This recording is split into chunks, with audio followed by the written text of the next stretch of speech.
All right, let's go straight to Zambia, where President Edgar Lungu yesterday announced yet another high-profile death in the country's. This time it's Chief Justice Irene Mambilima. President Lungu said Justice Mambilima died at a private hospital in Cairo, Egypt yesterday. The Chief Justice was said to have traveled to Cairo on the 10th of June on official assignment and fell ill whilst on duty in that country. Mambilima joins over 5 influential figures, including founding father and Pan-Africanist Kenneth Kaunda, who have died in the country within a space of less than 7 days. Let's see a brief profile of the late Chief Justice in Zambia. Born on the 31st of March 1958, became the first female Chief Justice of Zambia, was also announced Chief Justice of the Republic of Zambia on the 26th of February. That was back in 2015. A Bachelor of Laws degree holder from the University of Zambia and a Masters of Law degree from the University of London. She was called to bar in 1977, joined the judiciary as a commissioner of the High Court in 1985. She was also appointed judge in charge of the Lusaka High Court in 1996. Appointed judge in charge of the High Court Commercial List in 2000. Also, she served as a judge of the High Court from 1989 to 2002, quite a while, you have to say, and served as Deputy Chief Justice of the Republic of Zambia from 2008 to 2015. Also appointed the acting Chief Judge of the Supreme Court in the country and was ratified back in 2002. Also served as a sessional judge of the Supreme Court of the Gambia in 2003. Quite a list there. She held a lot of position in her time, but basically we know that she lived a life of public service. She was at one time the chairperson of the Zambia Council of Law Reporting. She was also a member of the Zambia Association of Women Judges and International Association of Women Judges. Right, yes. So another sad passing in Zambia just last week. One of the founding founders, Kenneth Kaunda, passed away, the former president, and big news yesterday for the passing of the chief judge. More stories right here on Breakfast Central.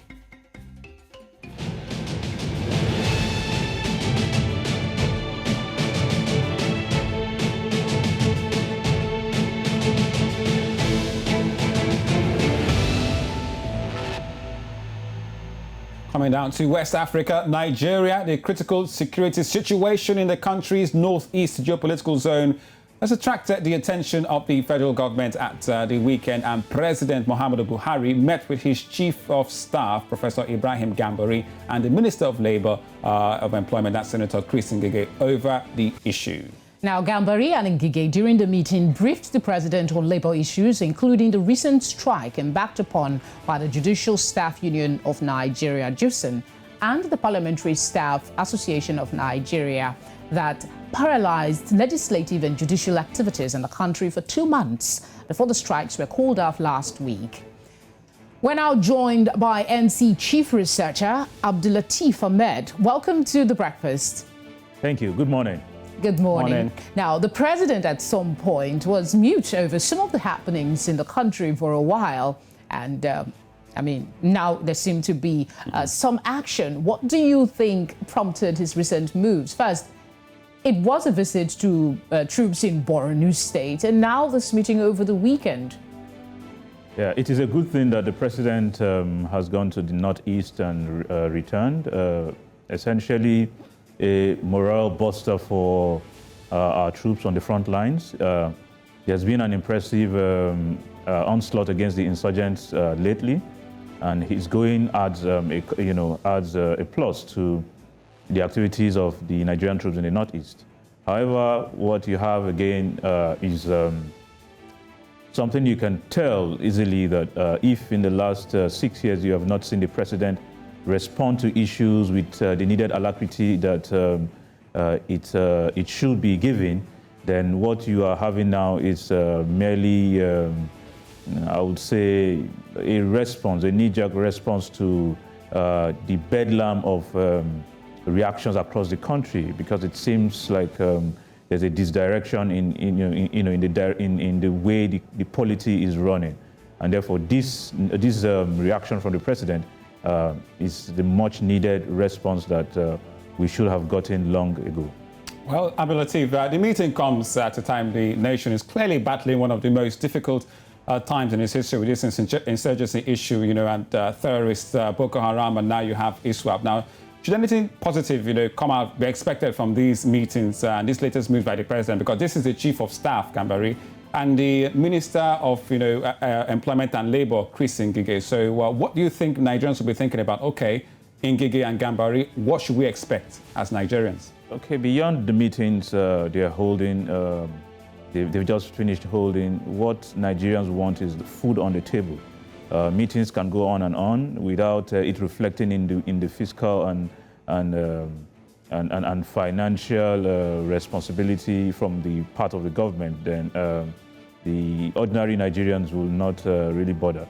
The meetings are well placed in the sense that we have a lot of reaction from the labor lately. We have issues concerning inflation. We have the purchasing power of the average Nigerian. These are challenges that will continue to worsen security situations in the country, and therefore addressing them headlong is very well welcome. However, we need to see it in practical terms. It has to reflect on the lives of people on the streets. You referred to the meeting as a knee-jerk reaction. We've seen this sporadically over the months. These meetings, the announcement of these meetings, how important is it for the citizens to know that they're having this meeting when, over time we haven't seen a commensurate response to the insecurity across the country? That's exactly what I'm saying. If you continue to meet without the needed onslaught against insurgents, bandits, and other activities of other negative persons, in the polity, then it will not amount to anything. Why there is need for an urgent meeting is the sense that labor may go on strike at a time when people are complaining of financial difficulties and economic mess. What the government needs to do is to ensure that beyond meetings, resolutions are implemented, the demands of labor are evaluated properly, and whichever ones that can be met, in the immediate should be responded to. So well, it's not just about meetings. Yeah. Abdulateef, it does goes on that because, you look at what's going on at Aso Rock and what's going on around the country. You have the economic situation in one hand, which the country clearly needs attention. But the security, problem gives us sleepless nights. So I really wonder, from what you're monitoring on your desk and with the research, are the federal government, can they be able to really handle all this? Because it's a double whammy for this administration at this point in time, the economy and insecurity. For a country that is projected to hit 263 million in another 9 years, it is clear that we are in a demographic trap. We are already about 200 million, and what it also means is that we have shrinking revenues and increasing population. For a country that is unable to fix its population growth, ours is about 2.6% growth compared to world average, which is about 1.2%. Ours is more than double the world average. We are growing at an exponential rate, and what it means is that the more we have a shrinking income versus the number of persons who are in need and whose needs need to be met, we have an intricate problem. And unless the government is able to work for the future, to plan for the future, to work around our population vis-a-vis what our IGR is, then it will continue to worsen as the days go by. Well, let's have some hope that they will brace up to the task, at least make an effort that will be seen by Nigerians. Thank you very much, Abdulateef, for joining us on Breakfast Central. Thank you. All right, coming up next on Breakfast Central.